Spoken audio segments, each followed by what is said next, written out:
Sir आप खुद को बताते हैं आप सैनिक हैं, लेकिन कांग्रेस नेता जो कि कभी भाजपा में भी थे, हरक सिंह रावत जी, उनके बयान आपने भी सुने होंगे और आपने बहुत बार कहा भी है।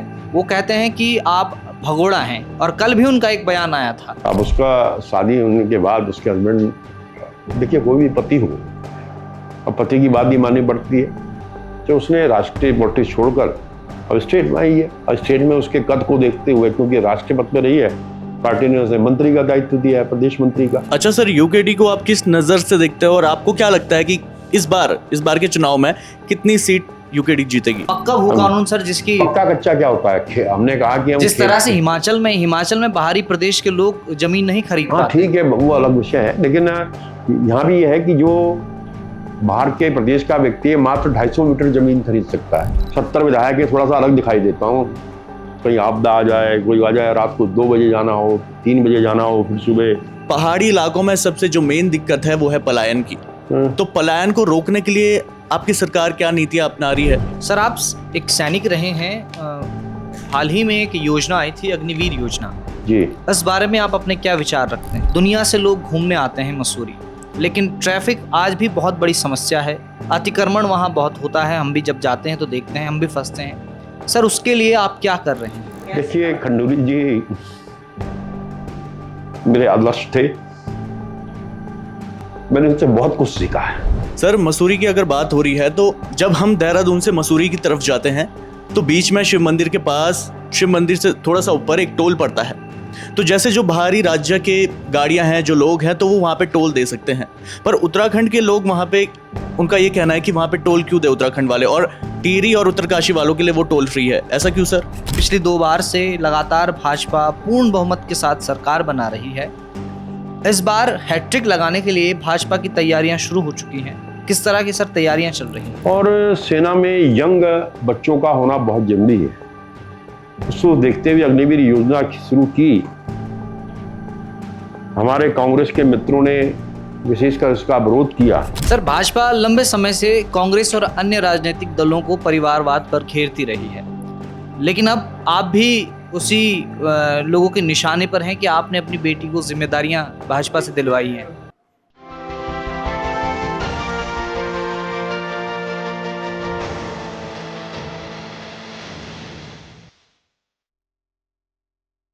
नमस्कार, आप देख रहे हैं हिल मेल, मैं हूं आपके साथ विजय नेगी।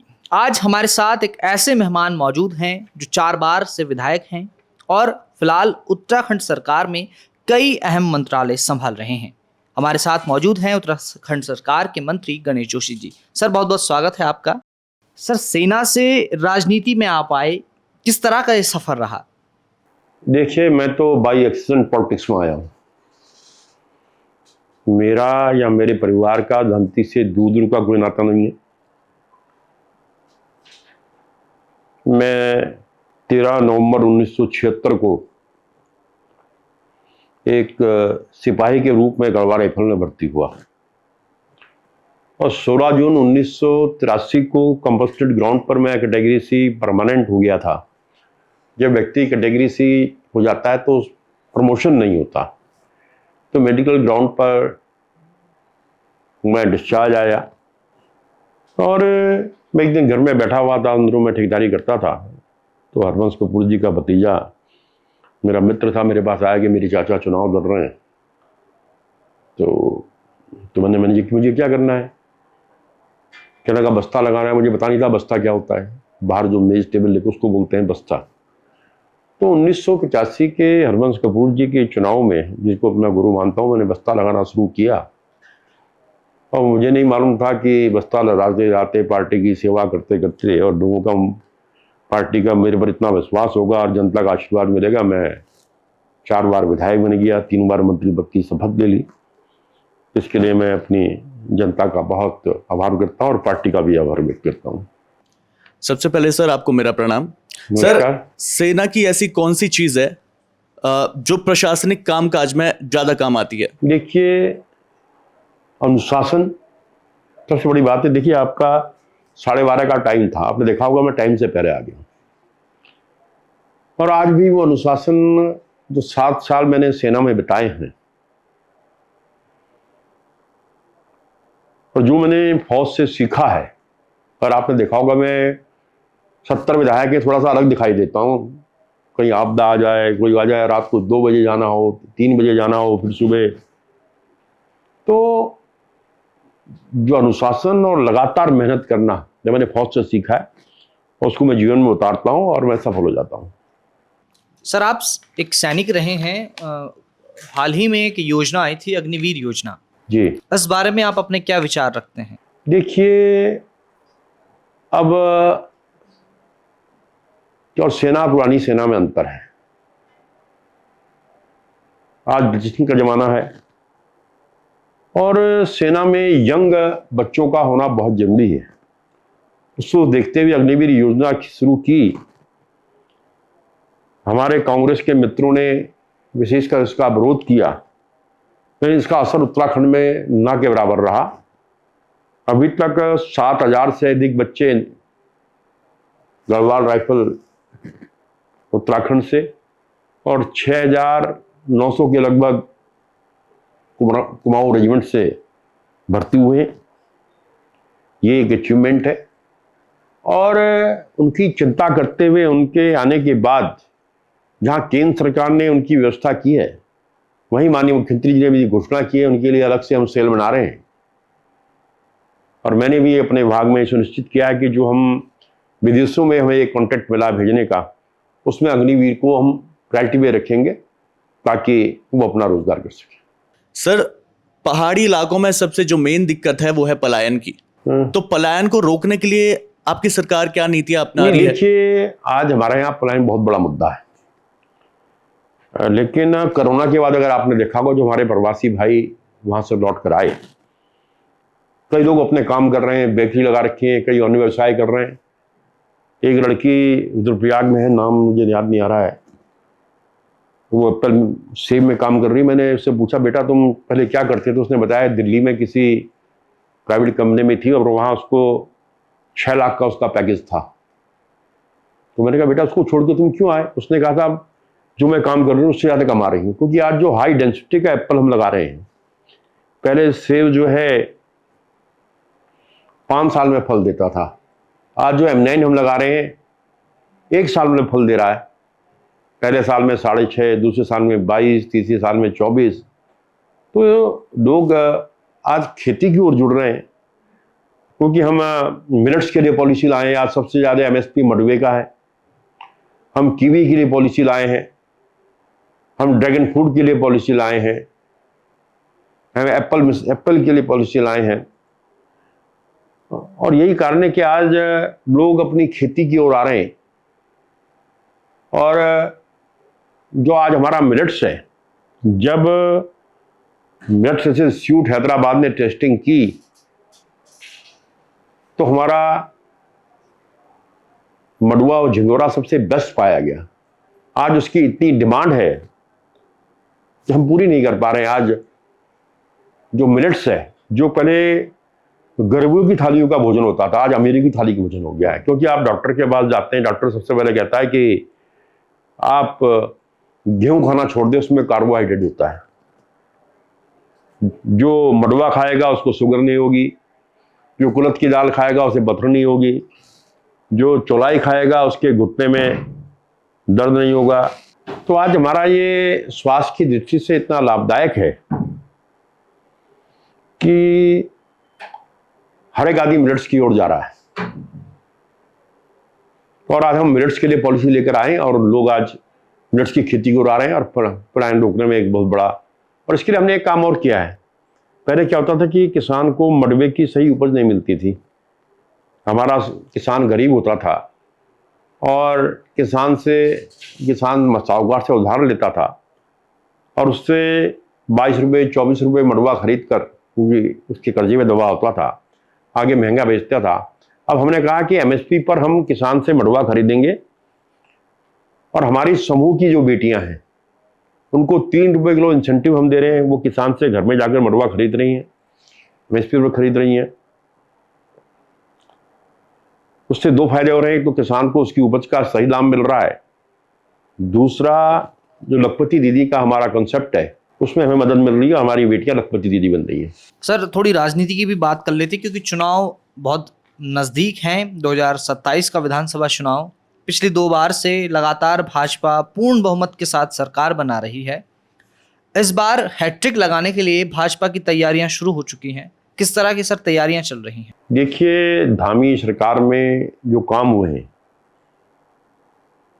चाहे यूसीसी लागू करने की बात हो, पहला राज्य उत्तराखंड है, नकल सख्त कानून जिसको आज पूरा देश फॉलो कर रहा है, दंगा विरोधी कानून, और वहीं जहां धामी जी से पहले मात्र 16,000 लोगों को सरकारी नियुक्ति मिली थी, आज धामी सरकार के कार्यकाल में 33,000 से अधिक लोगों को नियुक्ति पत्र दिए गए हैं। 1,000 तो मेरे विभाग के थे। तो इसको और विकास के काम को लेकर हम जनता के बीच में जाएंगे और तीसरी बार भारतीय जनता पार्टी की सरकार बनेगी। अच्छा सर, जब आप मंत्रिमंडल की शपथ ले रहे थे तो उस समय आप भावुक हो गए थे। वो वीडियो काफी वायरल हुआ था, तो आपके मन में उस टाइम कैसी फीलिंग थी, क्या आपने महसूस किया? एक फौज का सिपाही, सबसे बिलो रैंक सिपाही, सबसे, और जिसका कोई पॉलिटिकल बैकग्राउंड ना हो, इसके परिवार का, मेरे 7 भाई फौज में थे, मेरे 4 चाचा फौज में थे, मेरे ताऊजी फौज में थे, मेरे पिताजी फौज में थे, मैं फौज में रहा, और मेरा जैसा व्यक्ति एक राष्ट्रीय पार्टी का सदस्य होने के बाद, उसके टिकट पर जीतने के बाद कैबिनेट मंत्री बना, तो ये इससे बड़ी खुशी के क्षण कोई नहीं हो सकते। सर, आप खुद को बताते हैं आप सैनिक हैं, लेकिन कांग्रेस नेता जो कि कभी भाजपा में भी थे, हरक सिंह रावत जी, उनके बयान आपने भी सुने होंगे और आपने बहुत बार कहा भी है। वो कहते हैं कि आप भगोड़ा हैं, और कल भी उनका एक बयान आया था। देखिए, जो खुद भगोड़ा हो, जिसने कई पार्टी बदली करनी हो, देखिए मैं कभी, हरीश सिंह जी मेरे बहुत अच्छे मित्र हैं, मैं कभी देखा होगा आपने, मैं किसी पर इस प्रकार के आरोप प्रत्यारोप नहीं लगाता। अगर मेरा कैरेक्टर और आप देखें जो फौज से मुझे मिला है, एग्जाम्पलरी, शायद उसका मतलब जानता है गिलतरी का मतलब, तो इसके तो आप मेरे सेंटर कमांडेंट से जाके पूछ सकते हैं कि जोशी जी फौज में थे तो उनका रिकॉर्ड क्या है। तो ऐसा है, देखिए ये बात हरक सिंह, मैं तो आज 4-5 बार चुनाव लड़ने जाऊंगा, तो हरक सिंह जी कब क्या बोलते हैं वो सुबह, उनको खुद ही नहीं पता होता मैं सुबह क्या बोल रहा हूँ, दिन में क्या बोल रहा हूँ, शाम को क्या बोल रहा हूँ। वो कहते हैं कि आप उनके छोटे भाई हो।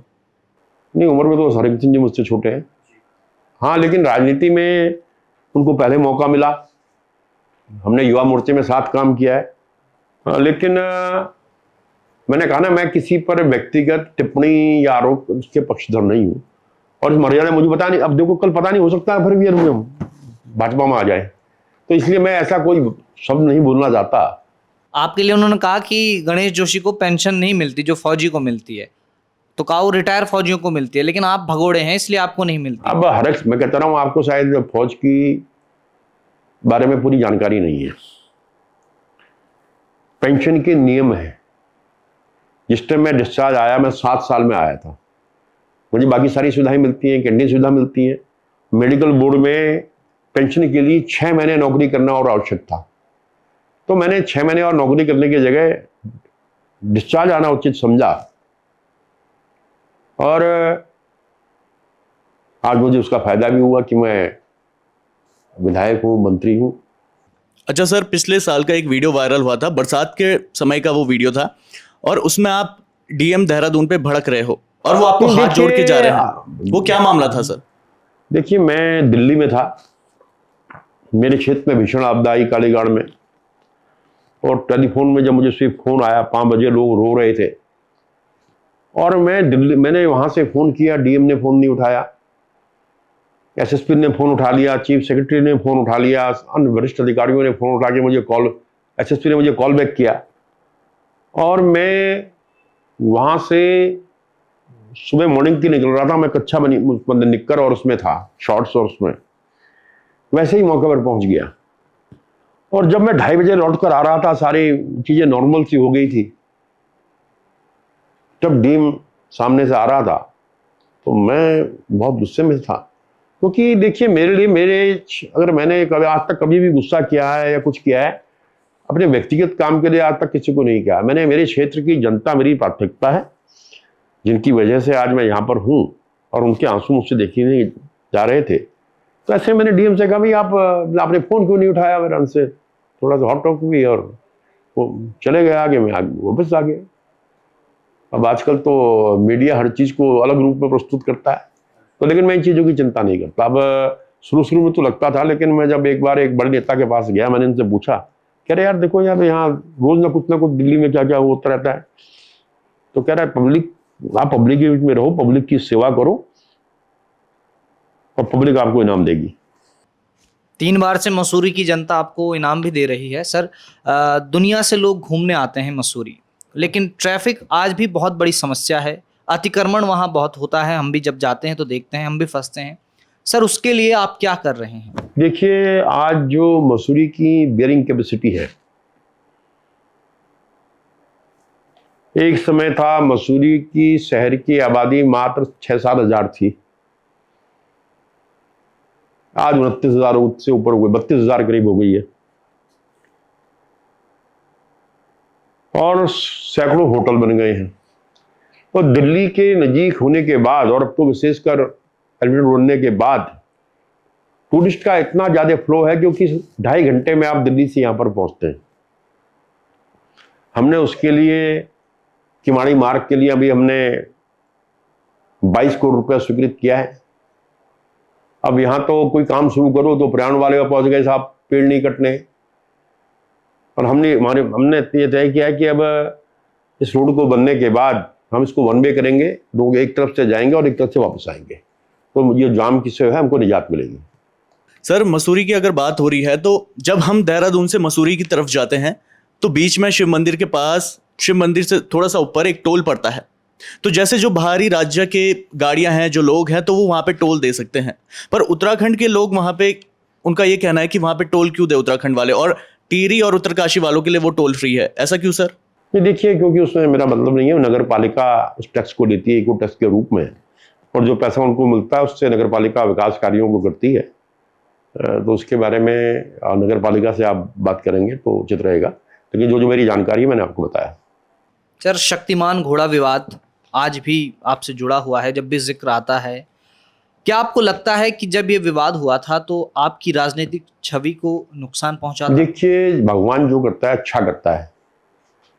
हरीश रावत जी ने तो ये सोचा था कि मुझे इसमें फंसाऊंगा तो इसकी छवि खराब होगी, वो अपने बेटे को वहां से चुनाव लाना चाहते थे। और लेकिन मुझे जब मीडिया में पहले 3 दिन मीडिया पूरा ट्रायल हुआ, और चौथे दिन जब शक्तिमान का सच दिखाया गया कि उसमें मैं तो था ही नहीं, मुझे फंसाने की कोशिश की थी, तो मुझे, जो मेरा व्यक्तिगत मानना है, मुझे नुकसान की जगह फायदा हुआ। और मैं जहां पहला चुनाव 9,500 वोट से जीता रहा, दूसरा चुनाव में 12,500 वोट से जीता, 3,000 मेरा वोट बढ़ गया, तो मुझे उससे कोई नुकसान नहीं हुआ है। पूरी जनता ने जाना कि गणेश जोशी, जो किसी के आंसू देखकर उसके आंखों में आंसू आ जाते हैं, ऐसा काम कर ही नहीं सकता। तो मेरे क्षेत्र की जनता मुझे जानती है, और सच जो है सच सामने आया।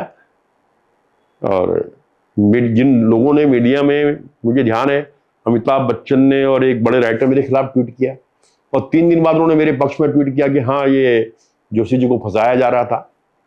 तो मैं तो कह रहा, मेरा ये कहना है कि भगवान जो करता है अच्छा करता है। 3 दिन तो मैं बहुत परेशान था, मेरी खुद समझ में नहीं आया जिस प्रकार से मीडिया ट्रायल चल रहा था, लेकिन उसके बाद सारी चीजें ठीक हो गई। जी सर, जब देश के प्रधानमंत्री नरेंद्र मोदी जी ने ये कहा था कि तेल बचाओ, गाड़ियां कम चलाओ, तो उस टाइम आप काफी फेमस हुए थे और वायरल हुए थे। तो आप कार्यालय भी स्कूटी लेकर पहुंचे थे, और उस स्कूटी का शायद से इंश्योरेंस खत्म हो रखा था या कुछ खत्म था। मेरे अंदर एक कमी भी है, मैं एकदम भाव में आ जाता हूँ। एक फौजियों का कार्यक्रम चल रहा था, शाम को प्रधानमंत्री जी ने अपील की थी, और वहीं पर जो है मुख्यमंत्री जी ने अपील की। मैंने कहा अभी मैंने वहीं पे गाड़ी छोड़ी, और मैंने अपने जो मेरा पीएस है, जो विजय रावत, इसका मैंने स्कूटर लिया। मुझे नहीं मालूम था कि उसका इंश्योरेंस नहीं है। जी के पीएसओ का ही स्कूटी का वो एक विषय बन गया। हालांकि उसके अगली बार मैंने फिर खुद अपनी एक क्या बोलते हैं इलेक्ट्रिक उसकी व्यवस्था की। और आज भी मैं लोकल जो काम होते हैं, जैसे कहीं सुबह शो हो जाती है, कहीं मोहल्लों में जाना होता है, मैं उसी गाड़ी में जाता हूँ। लेकिन सर जिससे वीडियो बन रही थी वो भी तो किसी गाड़ी से बन रही थी, जिससे आपकी वीडियो बनाई वो भी किसी गाड़ी से बन रही थी, कोई बना रहा था उसको, उसमें भी तो तेल खर्च हुआ है। नहीं, कौन कौन सी गाड़ी बन रही थी? जिसने आपकी वीडियो बनाई होगी तो स्कूटी वाली। मीडिया वाले ने बनाई जी, हमने थोड़ी बनाई वीडियो। लोग कह रहे हैं कि आपने बनाई, मीडिया वाले कह रहे हैं कि आपने बनवाई। मैंने कोई वीडियो नहीं बनाई। वो कोई, मैं देख रहा था कि कोई मीडिया वाला था, वो मेरे साथ साथ चल रहा था और वहां तक आया, वो मेरे आवाज तक। तो आजकल तो मतलब अब मीडिया के बारे में ज्यादा टिप्पणी करना उचित नहीं है। मीडिया का स्वरूप क्या होगा आप बेहतर जानते हैं।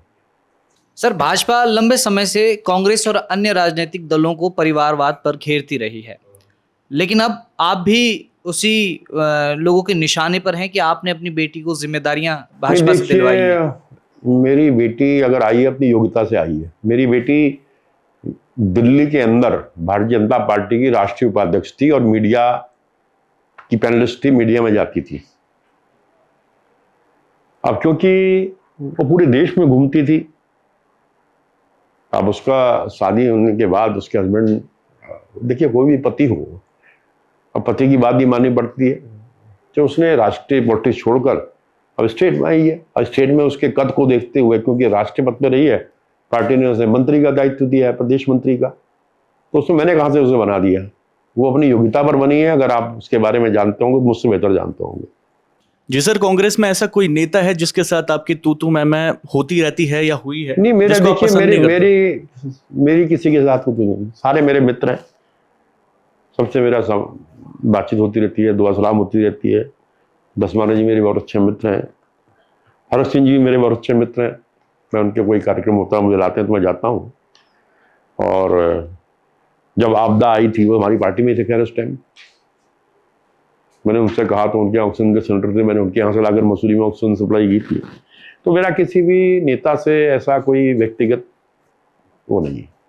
सर, सैनिक कल्याण मंत्री हैं आप। देहरादून में सैन्य धाम की डेडलाइन बार बार टलती जा रही है, क्या वजह है? नहीं, कोई वजह नहीं है। सैन्य धाम का काम पूरा हो गया है, क्योंकि माननीय मुख्यमंत्री जी चाहते हैं कि इसका लोकार्पण किसी केंद्र के बड़े नेता से कराया जाए। और समय न मिलने के कारण, लेकिन जैसा कि अभी मुझे जानकारी मिली है, माननीय मुख्यमंत्री जी की दिल्ली बात हुई है, संभवतः सितंबर एंड में उसको यहाँ की वीर माताओं को, वीर नारियों को समर्पित होगा। अच्छा सर, बीच में एक चीज और वायरल हुई थी आपकी, आपने एक मीडिया चैनल को आपने एक टटपुंजिया चैनल बोल दिया था। देखिए, थोड़ा शब्दों का चयन गलत हो गया। मुझे ये कहना चाहिए था कि पत्रकारिता का स्तर गिर गया है। में ये कह रहे थे कि आप लोकतंत्र के चौथे स्तंभ की हत्या कर रहे हो या अपमान कर रहे हो। नहीं, अब मैंने कहा ना कि शब्दों का चयन, मुझे ये कहना चाहिए था कि पत्रकारिता का स्तर गिर गया है, लेकिन उसको दूसरे रूप में कहा गया और मैंने उसके लिए महसूस किया और मैंने उसके लिए माफी मांगी है। सर, मसूरी से इस बार आप ही दावेदार रहेंगे या फिर सुनील गामा का नाम भी हम सुन रहे हैं? अब मुझे बताने की, मैं तो जहाँ तक मेरी बात है, मैं भारतीय जनता पार्टी का सिटिंग विधायक हूँ और अपने बारे में अपने आप कहना उचित नहीं है। कुछ देर पहले आपने ही कहा कि मैं 5वीं बार चुनाव लड़ने जा रहा हूँ। मैं कह तो रहा हूँ, मैं आपसे मैं पूरी बात तो कर दी है जी पूरी। मैं भारतीय जनता पार्टी का सिटिंग विधायक हूँ। मेरी क्षेत्र की जनता मुझे इतना प्यार करती है कि हर बार मेरी जीत के अंतर को बढ़ाती है। मैं ही ऐसा विधायक हूँ जिसको 20,000 महीने राखी मानती है रक्षाबंधन पे, शायद पता नहीं होगा आपको। नहीं पता है। नहीं तो अभी 23 तारीख को आके देखिएगा स्टेडियम में। तो कुछ चीजें जनता पे छोड़ देनी चाहिए। तो मैं तो हर चीज पब्लिक पे और भगवान पे छोड़ देनी चाहिए। तो मैं यथार्थ में जीता हूँ और मुझे अपनी पार्टी पर भी भरोसा है और मेरे क्षेत्र की जनता पर भी भरोसा है। सर, अभी बात हुई थी शक्तिमान घोड़ा कांड वाली, तो काफी सारों को उसके बारे में नहीं पता है, तो क्या मामला था, वो कैसे हुआ था, कैसे आप जेल गए थे? नहीं, देखिए, एक हमारा प्रदर्शन चल रहा था, हमारा एक कार्यकर्ता उसके ऊपर घोड़ा चढ़ गया, हम लोग धरने पर बैठे हुए थे और जब लोग आए भागते हुए कि साहब ऐसे ऐसे हुआ, तो मैंने वहीं पर एक एसएसपी थे हमारे दाती जी, उनका डंडा छीना और मैं घोड़ों को आगे आने से रोका, जो कि हमारी तरफ ना आए। और उसके बाद एसएसपी ने कहा नहीं आप बैठ जाइए, हम यहाँ संभाल लेंगे।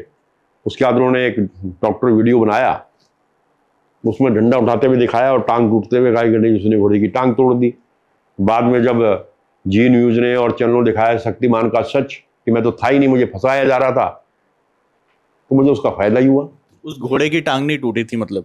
नहीं, घोड़े की टांग मेरी वजह से नहीं टूटी थी, घोड़े की टांग एक एंगल में फंसी हुई थी और किसी कार्यकर्ता ने जब उसका वो खींची तो उसने जोर लगाया, तो और मैं था ही नहीं वहां पर तो उस घटना के समय में उस मौके पर नहीं था। तो लोगों ने कहा यार ये तो कांग्रेस की साजिश है, मुझे जेल भेज दिया गया। लेकिन मैंने कहा ना कि मुझे उसके मेरी छवि खराब होने की वजह मुझे लोगों की सहानुभूति मिली कि एक विधायक को फंसाने का षड्यंत्र किया गया और मैं दोबारा और अधिक वोटों से जीता। कितने समय के लिए आप जेल में रहे थे? 4 दिन रहा, 4 दिन के बाद में जमानत मिल गई मुझे। सर कृषि मंत्रालय आप देखते हैं, कहा जाता है कि उत्तराखंड में जो पात्र किसान हैं उन्हें सम्मान निधि या फिर मुआवजा समय से नहीं मिल पाता, क्या वजह रहती है सर? नहीं, ऐसा कुछ नहीं है। केवाईसी जिन किसानों का हुआ, अभी 8,76,000 किसानों को हमने किसान सम्मान निधि दी है। जिनका केवाईसी होगा उनको भी मिलेगी। और इसके लिए मैं माननीय प्रधानमंत्री जी का विशेष आभार करता हूं कि किसान सम्मान निधि की किस्त वो खुद वहां से जो है किसान के खाते में डालते हैं। सर किसानों की आय दुगनी करने के लिए उत्तराखंड देखिए, सरकार आज क्या मैंने कर कहा रही ना, है? आज हम एप्पल के लिए पॉलिसी लाए हैं, हम ड्रैगन के लिए पॉलिसी लाए हैं, ड्रैगन फ्रूट के लिए आज नीचे की बेल्ट में हम ड्रैगन फ्रूट उगा रहे हैं। आज एप्पल जो हमारी मुख्य वो है, जो हम एप्पल हाई डेंसिटी का हम लगा रहे हैं, वो जो है 1 साल में फल दे रहा है। मैं जब अपने गांव गया, हम हर साल पूजा में के लिए गांव जाते हैं, जब मैं गया तो देखा वहां पर मेरा जो कजन है मुझे ले गया, देखा तो वहाँ सेब की पेड़, मैंने ये पिछली बार तो था ही नहीं। क्या लगा आपके विभाग से तो लाए हैं हम ये M9। तो आज किसान कीवी आज जो सबसे महंगी बिकती है, आज कीवी लोग आ रहे हैं। आज जायका के माध्यम से हम इनकी आय बढ़ाने की कोशिश कर रहे हैं। आज 50,000 पॉली हाउसेज हम लगा रहे हैं, जिससे बेमौसमी सब्जी बेमौसमी फल लोग उगा रहे हैं। और यही कारण है कि आज मैं पंतनगर सिटी, क्योंकि वही मेरे पास है, और जब उनके दीक्षांत समारोह में जब मैं देखता हूँ कि हमारे जवान बच्चे लड़के लड़कियां आज एग्रीकल्चर की ओर आ रहे हैं, तो मुझे तो लगता है कि आने वाले समय में, जैसे एक किस्सा था कि उत्तम खेती मध्यम बांध और इसी चाकरी भीग जान, लोग खेती की ओर आएंगे, क्योंकि आज प्रकार की सब्जियां, प्रकार का खान पान है। लोगों को जब अपने खेत में अपने घर में अच्छी उपज मिलेगी तो लोग बाहर क्यों जाएंगे। लेकिन सर उत्तराखंड में हम देखते हैं कि भू कानून न होने की वजह से, जो एक पक्का भू कानून है, लोग अपनी जमीनें बेच देते हैं। हमारी सरकार ने भू कानून बनाया है। पक्का भू कानून सर, जिसकी पक्का कच्चा क्या होता है? हमने कहा कि हम जिस तरह से हिमाचल में बाहरी प्रदेश के लोग जमीन नहीं खरीद पाते। ठीक है, वो अलग विषय है, लेकिन यहाँ भी यह है कि जो बाहर के प्रदेश का व्यक्ति है मात्र 250 मीटर जमीन खरीद सकता है। पहले जो खेती की जमीनें खरीदता था और उसको खुद मुक्त कर देता था, अन्य कामों में करता था, खेती की कोई भी जमीन जो है इस उपयोग के लिए नहीं दी जाएगी, हमारी सरकार ने सुनिश्चित किया है। सर फौजी जीवन की ऐसी कौन सी अभी आपकी आदत है जो आप डेली फॉलो करते हैं? देखिए, सुबह जल्दी उठना, एक्सरसाइज करना, डेली नहाना और हर जगह टाइम से पहले पहुंचना, और किसी से अगर कोई कमिटमेंट कर दिया तो उसको पूरा करना, और उसमें मैं अभी भी कायम रहता हूँ। सर कुछ समय पहले उत्तराखंड के पूर्व मुख्यमंत्री मेजर भुवन चंद खंडूड़ी का निधन हुआ। जब उनका निधन हुआ तो सबसे पहले नेता आप ही थे जो उनके आवास पर पहुंचे थे। उनके साथ आपकी कैसी यादें रही हैं? खंडूड़ी जी मेरे आदर्श थे, मैंने उनसे बहुत कुछ सीखा है।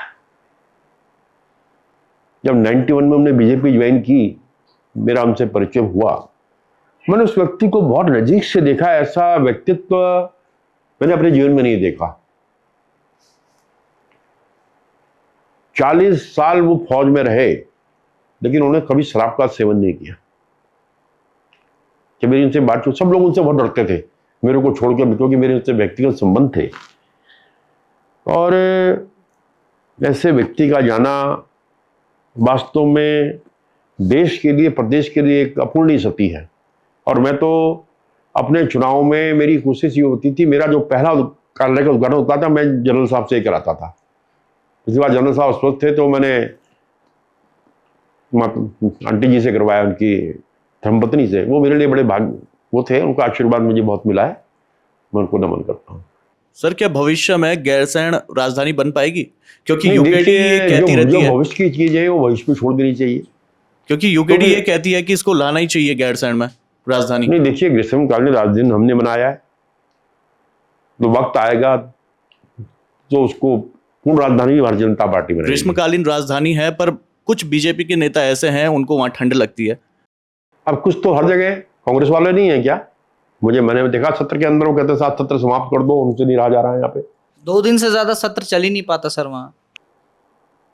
अब ये तो हमारे विपक्ष के साथियों को सोचना चाहिए। सबसे ज्यादा फायदा सत्र का विपक्ष के साथियों को होता है। मैं कहूँ कि सत्र ही विपक्ष का होता है कि वो सवाल जवाब करते हैं, उनको उनके आश्वासन मिलते हैं, सवालों का जवाब मिलता है, लेकिन वो नहीं चाहते। सारी जिम्मेदारी सरकार की नहीं होती है, विपक्ष की ज़्यादा सत्र के अंदर जिम्मेदारी ज़्यादा होती है, और हमेशा विपक्ष ने गैर जिम्मेदारी का परिचय सदन के अंदर दिया है। अच्छा, इससे पहले वाला जो सत्र हुआ था उसमें सतपाल महाराज जी का ये बयान आया था कि जो राजधानी है गैरसैंण, तो वो सफेद हाथी है, उनका ये बयान आया था विधानसभा भवन। हाँ, विधानसभा भवन। वो तो सतपाल जी से पूछिएगा, मैंने न बयान देखा है, ना मैं इसके बारे में टिप्पणी करना चाहता हूँ। लेकिन मेरा व्यक्तिगत मानना है कि वहाँ पर इंफ्रास्ट्रक्चर बनने के बाद बहुत सुंदर जगह है, लेकिन आज वहाँ पर संसाधन नहीं है। हमारे मंत्री अधिकारी तो अपने चलो कमरों में रहते हैं, सुविधा मिल जाती है। मैं देखता हूँ, चाहे आप मीडिया के मित्रों, आप कहाँ से आप आते हैं, वहाँ पर पानी नहीं है, सुविधा नहीं है। तो सबसे पहले वहाँ पर इंफ्रास्ट्रक्चर को ठीक करने की आवश्यकता है। सर ये कौन करेगा? ये सरकारी नहीं, करेगी? जो भी सरकारें करेंगी। अभी हमने उसको, हमारी सरकार ने वहाँ के लिए माननीय धामी जी ने अलग से पैकेज वहाँ पर दिया है। तो धीरे धीरे सारी व्यवस्थाएं ठीक होंगी, और उसके बाद मैंने कहा ना कि इस राज्य को भारतीय जनता पार्टी ने बनाया है, तो इस राज्य को संवारने की जिम्मेदारी हमारी है, और निश्चित ही तीसरी बार भारतीय जनता पार्टी जीतेगी और उसको संवारने का काम करेगी। सर आप पार्टी के वरिष्ठ नेता हैं। हम अक्सर देखते हैं कि जैसे चुनाव नज़दीक आते हैं तो भाजपा अन्य दलों के नेताओं के लिए द्वार खोल देती है। वही नेता जिन पर वो खूब आरोप लगाती हैं कि वो भ्रष्टाचार हैं, उसने यहाँ भ्रष्टाचार किया है, वहाँ भ्रष्टाचार किया है, लेकिन चुनाव से पहले वो उसी नेता को अपनी पार्टी में शामिल करवा देती है। अब देखिए, ये संगठन का काम है, ये मेरा काम नहीं है। सर आप वरिष्ठ नेता हैं, इसीलिए नहीं, मैंने पूछा। मैं इसमें इस निर्णय में कहीं नहीं हूँ। अगर किसी को ज्वाइन कराना है तो प्रदेश का अध्यक्ष तय करता है, मुख्यमंत्री जी तय करते हैं। तो इसमें बेहतर हुआ कि आप प्रदेश अध्यक्ष जी से और माननीय मुख्यमंत्री उनसे तो सर हमने पूछा, प्रदेश अध्यक्ष जी आए थे पिछले हफ्ते। सर कहा यह जाता है कि गणेश जोशी ऐसे नेता हैं कि वो मुख्यमंत्री के खास रहते हैं, चाहे कोई भी मुख्यमंत्री हो। क्या वजह है सर? देखिए, व्यक्ति खास नहीं होता, उसका काम खास होता है। मेरा कोई भी मुख्यमंत्री मुझे अगर कोई जिम्मेदारी देता है तो मैं पूर्व सैनिक होने के नाते अपनी क्षमता से अधिक करने का प्रयास करता हूं। तो इसलिए जो भी मुख्यमंत्री होता है मुझ पर विश्वास करता है, और इसलिए आपने जो सवाल किया, इन शब्दों का प्रयोग किया, यही वजह है। क्या सर बीजेपी में गुटबाजी है अंदर ही अंदर? क्योंकि मीडिया पे और सोशल मीडिया पे ये काफी चलता है कि गुटबाजी है। नहीं, कुछ गुटबाजी होती है, कुछ आपका मीडिया का कमाल होता है, दोनों चीजें होती है। सर वो दिखता है, सबको दिखता है, पूरी मैं जनता कहता को दिखता है, हूँ, मीडिया को भी दिखता है। मैं तुमसे कह रहा हूँ ना, कुछ गुटबाजी होती है, फिर मीडिया उसको कुछ और बढ़िया सा चटपटा मसाला आगे कर देता है। तो चलता रहता है राजनीति के अंदर, ये तो कोई बड़ी बात नहीं है। आपको क्या लगता है? मैंने कहा ना, ये तो नेचुरल है। सर जब पार्टी बड़ी हो जाती है। 4 बार के आप विधायक हैं, मंत्री भी रह चुके हैं, कोई मलाल है कि मुख्यमंत्री तक नहीं पहुंच नहीं, पाते? मुझे कोई मलाल नहीं है। मैं दुनिया का सबसे संतुष्ट व्यक्ति हूं। जो व्यक्ति सेना में सबसे निचले रैंक पर रहा और वो आज पूरे देश के अंदर, मैं पहला उदाहरण हूं, पहला सिपाही हूं जो, और अफसर तो बने हैं, मंत्री मेजर राठौर बने हैं, कैप्टन जसवंत सिंह बने हैं, जनरल खंडूरी बने हैं, टीपी रावत बने हैं। मैं पहला सिपाही हूं पूरे देश के अंदर जो मंत्री पद पर विराजमान हुआ हूं। तो मैं दुनिया का सबसे सौभाग्यशाली व्यक्ति हूं। देखिए, एक बात कहते हैं, अच्छी पत्नी अच्छे बच्चे, अच्छा पड़ोसी और अच्छा मित्र, ये भाग्यशाली लोगों को मिलते हैं। मेरी पत्नी बहुत अच्छी है, मेरे संघर्ष के समय उसने मेरा साथ दिया। मेरे बच्चे बहुत अच्छे हैं, मेरे दोनों बच्चे। मेरी बेटी नेहा को मुझसे ज़्यादा लोग जानते हैं। मैं कहीं बाहर जाता हूँ तो वो कहते हैं आप नेहा के पापा हो। मेरे बच्चे बहुत अच्छे हैं, मेरे पड़ोसी बहुत अच्छे हैं। जब मैं चुनाव लड़ा तो मैं पहली बार चुनाव लड़ा तो बहुत हीरा सिंह बिस जी मेरे सामने थे, बहुत मजबूत, हाँ बहुत मजबूत थे हर चीज से। तो मैंने देखा है ट्रक में प्रचार के माइक वगैरह लगे हुए, स्पीकर और वो चल रहा है। तो मैंने पूछा अपने भाई से, मैंने कहा यार ये किसने लगा रखा है? हमने तो लगाया नहीं। कह रहा है हमारे पड़ोस में रावत जी हैं, उन्होंने 2 गाड़ियां लगा रखी हैं आपकी। मेरे पड़ोस में रहते हैं बिल्कुल, एक दीवार छोड़ के। मेरे पड़ोसी बहुत अच्छे हैं, मेरे मित्र बहुत अच्छे हैं। राजनीति में आपका सबसे प्रिय मित्र कौन है? राजनीति में मेरा प्रिय मित्र, सारे मेरे मित्र हैं। फिर भी सर विधानसभा में जिनके साथ आप बैठ के बातें भी करते नहीं, होंगे। मेरा हर एक कार्यकर्ता मेरा प्रिय मित्र है। मैं क्योंकि देखिए आज मेरा कार्यकर्ता मेरे पे जान देता है और मैं उनके लिए जान देता हूं। अगर मेरे से किसी कार्यकर्ता को चोट लगती है तो आपने देखा होगा गणेश जोशी वहीं पहुंच जाता है। दिल्ली होगा तो मैं दिल्ली पहुंच जाता हूँ, कहीं और होगा तो वहां पहुंच जाता हूँ, मौके पे पहुंच जाता हूँ। और जितनी मेरी सामर्थ्य है, तो मेरे यहाँ तो कार्यकर्ता है ही नहीं, मेरे सारे परिवार के लोग हैं। मेरी भारतीय जनता पार्टी मसूरी में सारे मेरे परिवार के लोग हैं। और जब व्यक्ति परिवार का होता है, परिवार की लड़ता है, तो इसीलिए वो ऐसे काम करते हैं कि जैसे वो चुनाव लड़ रहे हैं, तो इससे मुझे जीत मिलती है। अच्छा सर, यूकेडी को आप किस नज़र से देखते हो और आपको क्या लगता है कि इस बार के चुनाव में कितनी सीट यूकेडी जीतेगी? मुझे तो लगता नहीं, एक भी नहीं। मैं तो कह रहा हूँ कि कोई चमत्कार हो जाए तो बात दूसरी है। पिछली बार बहुत प्रयोग किए, क्या हुआ? मुकाबला भाजपा और कांग्रेस के बीच में है और कांग्रेस के चरित्र को दुनिया देख चुकी है कि कांग्रेस ने पहले क्या किया और भारतीय जनता पार्टी ने किया। सर एक रैपिड फायर राउंड है आखिर में। आपको मैं सवाल पूछूंगा, आप एक एक शब्द में जवाब दीजिएगा जो भी आपको ठीक लगे। बतौर सैनिक सेवा करने में गर्व महसूस होता है या बतौर नेता? देखिए, दोनों का अपना आनंद है। सैनिक के रूप में हम देश की सीमाओं पर लड़ते हैं और नेता के रूप में हम जन समस्याओं के लिए लड़ते हैं, भाई इतना अंतर है। 2027 में भाजपा कितनी सीटें जीतेगी? भारतीय जनता पार्टी की थम्बिंग मेजोरिटी आएगी और भारतीय जनता पार्टी की सरकार बनेगी। कितनी सीटें सर? आंकड़ा 50 से ऊपर। 50 से ऊपर, यानी पिछली बार से ज्यादा सीटें जीतेगी। कांग्रेस का सबसे अच्छा नेता आपको कौन लगता है? देखिए, अब कांग्रेस में अच्छा नेता नहीं कह सकता मैं, देखिए जननेता के रूप में हरीश रावत जी। हरीश रावत। कांग्रेस इस बार कितनी सीटें जीतेगी? मैंने कहा कि 50 आप जीतेंगे तो बाकी बचे वो। अब उसमें देखो कांग्रेस कितनी जीतती है, कुछ तो 2-4 और लोग भी ले जाएंगे। बहुत बहुत शुक्रिया सर हमसे बातचीत करने के लिए। तो आपने सुना उत्तराखंड सरकार के मंत्री गणेश जोशी को, जिन्होंने बेबाकी से, जिसके लिए वो जाने भी जाते हैं, उसी अंदाज में जवाब दिए। आगामी विधानसभा चुनाव को लेकर पार्टी किस तरह से तैयारी कर रही है, उन्होंने उन सवालों के भी जवाब दिए जो अक्सर मीडिया में उठते रहते हैं। बहुत बहुत शुक्रिया सर हमसे बातचीत करने के लिए। आपको ये तमाम बातचीत कैसी लगी, कमेंट बॉक्स में अपनी राय ज़रूर दें।